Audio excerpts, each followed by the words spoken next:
gabadha kaaga muuqata halkan waxa ay ka soo jeedaa Soomaaliya gaar ahaan waxa ay ka soo jeedaa Bay iyo Bakool Baydhabo waxa guursaday wiilka halkan kaaga muuqda ee lagu magacaabo Maxamed Maame balse waxa ay tiri Hargeysa waa wasaq Soomaaliya goboladeeda waa gobolka ugu foosho xun Somaliland ayay tiri sidaasi darteedna habeenkii arooska ayay u soo daateen ciidanka Somaliland xabsiga ayaa loo taxaabay hadeertaana xaaladdu waa ay isku cakiran tahay ka waran haddii habeenkii arooskaaga lagu xiro isla markaana ninkaagii oo kugu dhagan oo dhahayo war gabadhayda hayga xirinina xabsiga lagu taxaabo wiilkan waa wiil da'yar isla markaana fanaan la jecel yahay reer Somaliland ay aad u jecel yihiin gabadhan oo ka timid UK ayuu guursaday isla markiiba UK ayay geysay hadeertaana waxa ay u socodsiinaysaa ama u socdo processkii uu ku tagi lahay halkaasi balse arooskeedii waxa ka dhacday qiso la yaabay isla markaana habeenkeedii arooska ayaa xabsiga loo taxaabay reer dhan oo hadda aroosay madaxa isku galiyeen war ma ka haysaan waxa dhacday wiilkii Maxamed Maama bal dhahay Maxamed Maama oo aroosay maalintii dhaweyto oo fanaanka ahaa iyo gabadhii Sabaax oo aroosay gabadhii dafaa tiraaday wax computer lagu sameeyo qof soo sameeyay oo calankii Soomaaliya qof ku dhex socdo meesha 18 May waxaasna ku sawiran yihiin repostaha dhaxdo sida u jeedaan screenshot baan kaga soo qaaday 3,000 oo qof baa comment ka qortay 11,000 oo leg bay saartay maxaa dhacay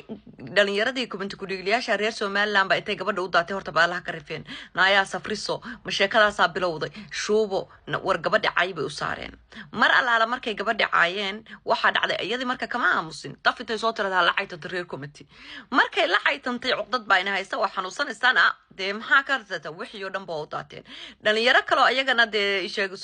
Soomaalida kale ah ayaguna committee ka u daatay committee baalaha la iska garifay baalaha markii la iska garifay wiilkii gabadhii show midha waa la isku dhacay waxaan baa midha la isku dhacay wiilkii calaacal fanaankii daf intuu dhaha calaacal ribosti ha saaro ribostigiisa waa soo eegi kartaan ha maxay ahayd qof aan kula dhimanayna hadii loo dhinto jacaylku waa in la isla wado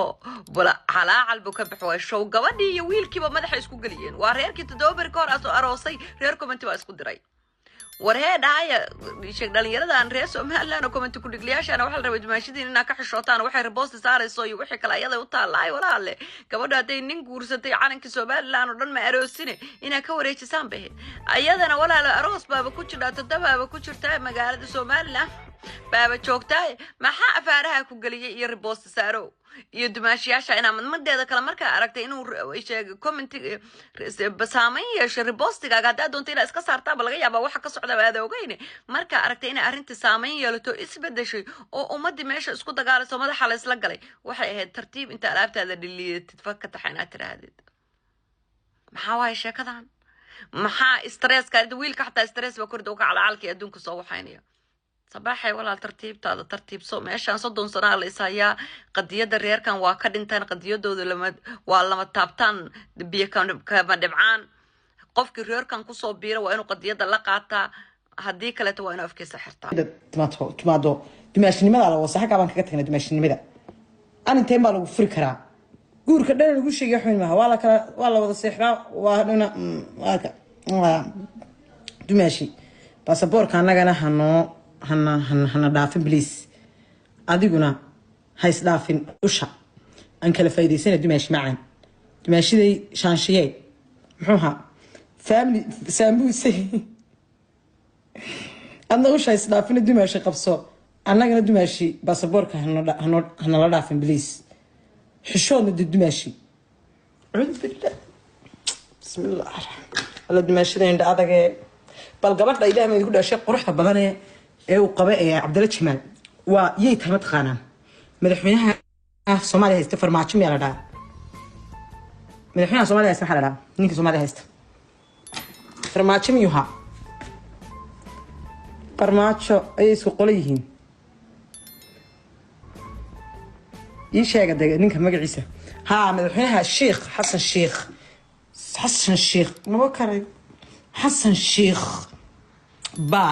isku qabiilihiin waaba isku jilbaaba leeyahay iyadoo afaaraha Soomaaliya ka hadlaysa lama arag iyadoo afaaraha Somaliland ka hadlaysa iyadoo qadiideeda ka hadlaysa lama arag iyadoo taayada ka hadlaysa lama arag والله أنا رتب بنان كفر ده حتى عطيت عشان الله الله يستيل واحد هلين والله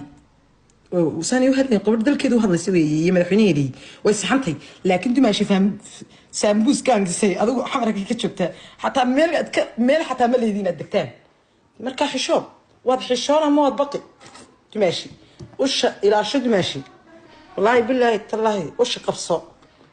أنا هنضعفين باسبور دماشي والله بالله يروح أسكربنا دماشي كل الكهرجيسة ما دول قادن كرنين واحد ويديرت متقانن طبورنا لسه سعوتها ما حضرتش عليها وش الله قبل ما يدا دماشيدين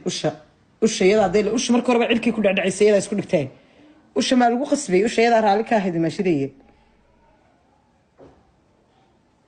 دماشي بليز بقوين هذا دماشي سامبوس كان قصي حشو دماشي أنا قانا ديكر كان أقولك عند دماشي والله بالله طلع مير كامل هند دماشي حتى ما نقانا والله channel هذا channel ده والله بالله طلع قبل أسوأ وده ديك هبل قديدي سكما كفت ما قلت ترتها هذا هبل قديدي سكما كفت ما سمعنا مقال وقبل داس قديدك قديدا صاحب تني إيو هذا رميش دي سمان لاني قضية إذا مريسة صاحب تني ماذا الله سيد ماشي نمذا أو لغو هيا مركاد ماشي السفري سوي واحد سوى السفري سوي بهالك لا تصدح كن هرجيسته السوق لندن ما هي ماشي هاد اير سوق ماشي صدح كن يا أفر بقول أو كيلو متر بعد ماشي سوى السفري سباك معنا كون سوى السفري هذا مسوي سفرين جرتي سمر كستادو هرجيسة ميمان جرتي يا كل ستي أدو مسرتي شن هذا مرة مسوق هذا مرة مسيق هذا sow sabax laabteeda kuma ladin ayuu yidhi balse habeenkii arooska ayay qalalaase geliyeen reer Somaliland askarteedu maadaama gabadhani ay ka soo jeedo Baay iyo Bakool xamarna ay ku soo barbaartay balse ay wadato baasaboor British isla markaana carragaasi iyo UK ay ka timid asagoo waxa uu ku faraxsan yahay inuu guursaday gabadhan baasaboorka wadata balse reer Somaliland waxa u muuqata ficilka ay gabadhani geysanayso oo inay aflagaadeynayso jamhuuriyadoodii barakeysneed ee Somaliland fanaaniinta oo heesa ayaa isla markaana arooska uu shidan yahay ay ahayd qaabkii la yaab kale ay dadku la yaabeen ee la yiri gabadha aroosadahay waa maxbuus haddaba amiinkaaga arooska haddii qalalaaso iyo askar ay iska imaalahayd arooskaaga maxaad samayn lahayd ma arooska ayaad ka kansali lahayd mase arooskaaga ayaad halkaasi ka sii wada lahayd gabadhan ayaana markii saddexaad aroos dhiganaysa iyadoo qarashka ayadu dhiibaysa haddaba subscribe saara qaybta labaad ee barnaamijkana la socda asaga iyo Mustafa Kante qaabkii ay isaga dulqaadeen sabax mahadsanidin